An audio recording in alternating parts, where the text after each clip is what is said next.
35 ते 40 लाख लाडक्या बहिणी होऊ शकतात अपात्र. हे मोठे कारण. हप्ता थांबणार. लाडकी बहीण योजना केवायसी पेंडिंग. राज्य सरकारची अत्यंत महत्वाकांक्षी असलेली मुख्यमंत्री माझी लाडकी बहीण योजना आता एका महत्वाच्या टप्प्यावर आली आहे. मात्र राज्यातील सुमारे 40 लाख महिलांची ई-केवायसी अद्याप पूर्ण झाली नसल्याची धक्कादायक माहिती समोर आली आहे. यामुळे या महिलांना मिळणारा मासिक हप्ता बंद होण्याची किंवा त्या कायमच्या अपात्र ठरण्याची भीती निर्माण झाली आहे. लाडकी बहीण योजनेशी संबंधित 5 महत्त्वाच्या घडामोडी. 1. प्रलंबित अर्जांचा वेगवान निपटारा. ई-केवायसी रखडलेल्या महिलांच्या घरी जाऊन किंवा अंगणवाडी सेविकांच्या माध्यमातून ही प्रक्रिया पूर्ण करण्यासाठी विशेष मोहीम राबवली जात आहे. 31 डिसेंबरपर्यंत ही प्रक्रिया पूर्ण करण्याचे उद्दिष्ट आहे. दुसऱ्या हप्त्यात वाढ होण्याची शक्यता.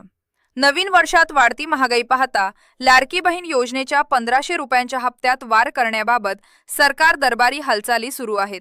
आगामी मंत्रिमंडळ बैठकीत यावर मोठा निर्णय होऊ शकतो. बँक खाते आणि डीबीटी समस्या. अनेक महिलांच्या खात्यात पैसे जमा झाल्याचा मेसेज येतो, मात्र प्रत्यक्षात पैसे दिसत नाहीत. अशा महिलांनी बँकेत जाऊन आपले खाते आधारशी लिंक करून डीबीटी सक्रिय करणे अनिवार्य आहे. नवीन नाव नोंदणीसाठी पोर्टल. अद्याप या योजनेपासून वंचित असलेल्या महिलांसाठी सरकार पुन्हा एकदा नवीन पोर्टल सुरू करण्याचा विचार करत आहे, जेणेकरून सुटलेल्या पात्र भगिनींना अर्ज करता येईल. 5 यशोगाथा आणि गौरव. या योजनेच्या पैशातून स्वतःचा छोटा व्यवसाय किंवा उद्योग सुरू करणाऱ्या महिलांचा जिल्हा स्तरावर सत्कार केला जाणार आहे. त्यांच्या यशोगाथा इतर महिलांसाठी प्रेरणादायी ठराव्यात, असा सरकारचा मानस आहे.